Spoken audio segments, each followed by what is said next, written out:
When you think of Jon Snow, you think of a well-respected news journalist, presenter of Channel 4 News who has a penchant for bright ties and socks.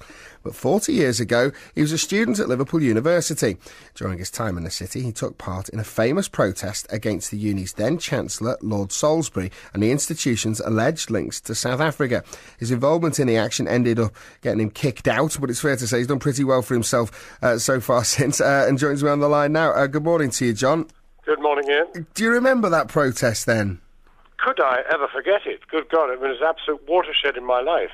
No, it was a massive event in which huge numbers of people were involved, thousands, and it was sublime to be alive. And sublime to be in Liverpool. Was it? Did you enjoy your time here? Oh, I loved it. I really loved it.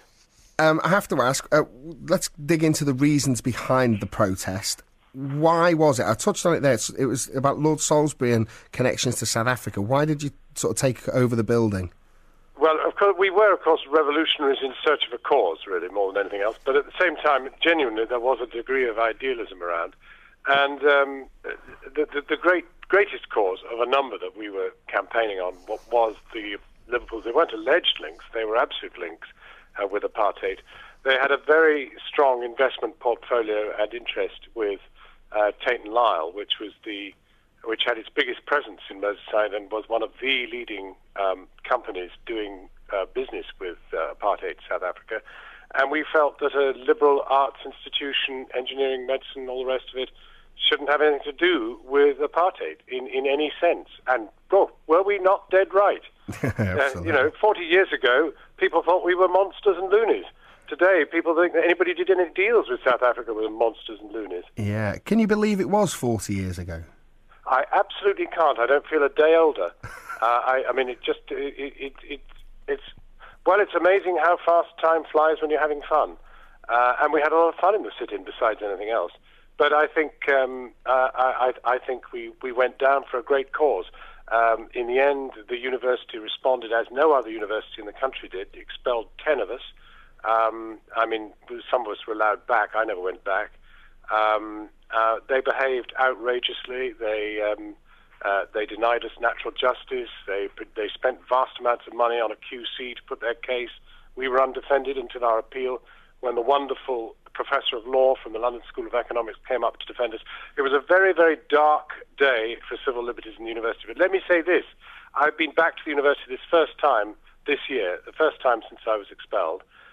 And it's an absolutely different place with just not the slightest relationship to the ridiculous institution that kicked us out 40 years ago. I'm incredibly impressed at what's happened since. Yeah, obviously things have changed considerably over that time. But did what happened during those protests change your life direction? I mean, we all know of you from the television as a very respected journalist and presenter. Did this have a founding influence on which direction you were heading in? It completely detonated my life's progress, because I was in line to become an extremely mediocre and wonky lawyer. I was in the law faculty. I was struggling around below the waist of the outfit. I think I was well down the order of people in the law faculty, but I was intent on becoming a barrister. Well, of course, that was out of the question after that. I didn't have a law degree and the rest of it. I think the big thing, Ian, is that I went to Liverpool having just done VSO in Uganda. And so for me, having lived in a black African country in which there was majority rule, I think to a sort of, idealistic late adolescent, the evils of apartheid struck me even more strongly. And I think what has happened actually has guided me through my life ever since. I've had a passionate interest in Africa. I have a passionate interest in civil liberties and in harmonious race relations and the rest. I am grateful to Liverpool more than I can say. Being sent down was the best thing that ever happened to me. The interesting thing about it is that 1970 there'd been a few sort of university protests and sit-ins over the decade before, really. But during this protest, I think the real cause, the real heart of it, of the cause was such a strong political cause that we could respect it in hindsight, maybe more than we did at the time. But we can respect that. Students these days don't seem to be quite so political. Well, we shouldn't over-respect it in the sense that, this was the 60s. I mean, it was 1970s, Liverpool was a little bit trailing. But the truth of the matter is that we were still, slightly flower power, invention of the pill, still kind of living the exotic, revolutionary days of the 60s. And we were, in search of a cause, and we did have a tremendous time in there. I mean, at one stage there were well over 1,000 students in there. By the end there were perhaps only about 300. But, there it was. I'd now, look, poor things, look at student loans. I mean, look at the incredible burden students have to carry. We've become much more egalitarian. We've allowed... enabled many, many more people from many different economic stratas to get to university. But boy, do they really have to pay for it.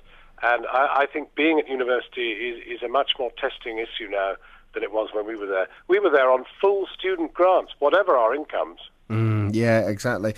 Many of the students who took part in the 1970 protest are reuniting in Liverpool this weekend on the university premises, following a letter from the current Vice-Chancellor who says, and I quote, to move forward with respect and conciliation. Do you think that's a positive step from the union, and a surprise one, maybe? I think, as I say, it's a completely different place. The Vice-Chancellor today is a completely different sort of person from the people who populated that post in the past. I mean, the whole story really is light years away, and I think that their graciousness in having us all back and the rest of it, I'm alas not able to be there, but just indicates how far we've travelled. Honestly, I mean, when I went up there earlier this year, it was just last year, end of last year, they knew very little about what had happened, and they were absolutely bemused. I mean, they couldn't really believe that it had happened. They couldn't believe that huge, then modern block in, Abercrombie Square could really have sported a red flag and had thousands of people singing and the rest of it. They just thought it was some other place on some other planet. Do you think, are you going to be able to come up and take part in this reunion? I can't, unfortunately. No, I'm off away. But I wish them fantastic well. I've got lots of friends who are going, and we're all in email contact with each other. And well, I hope to be there for the 50th, which will be a much grander affair. Oh, I'm sorry. Then we really will take the town apart. Yeah, well, all right. We'll inform Merseyside Police.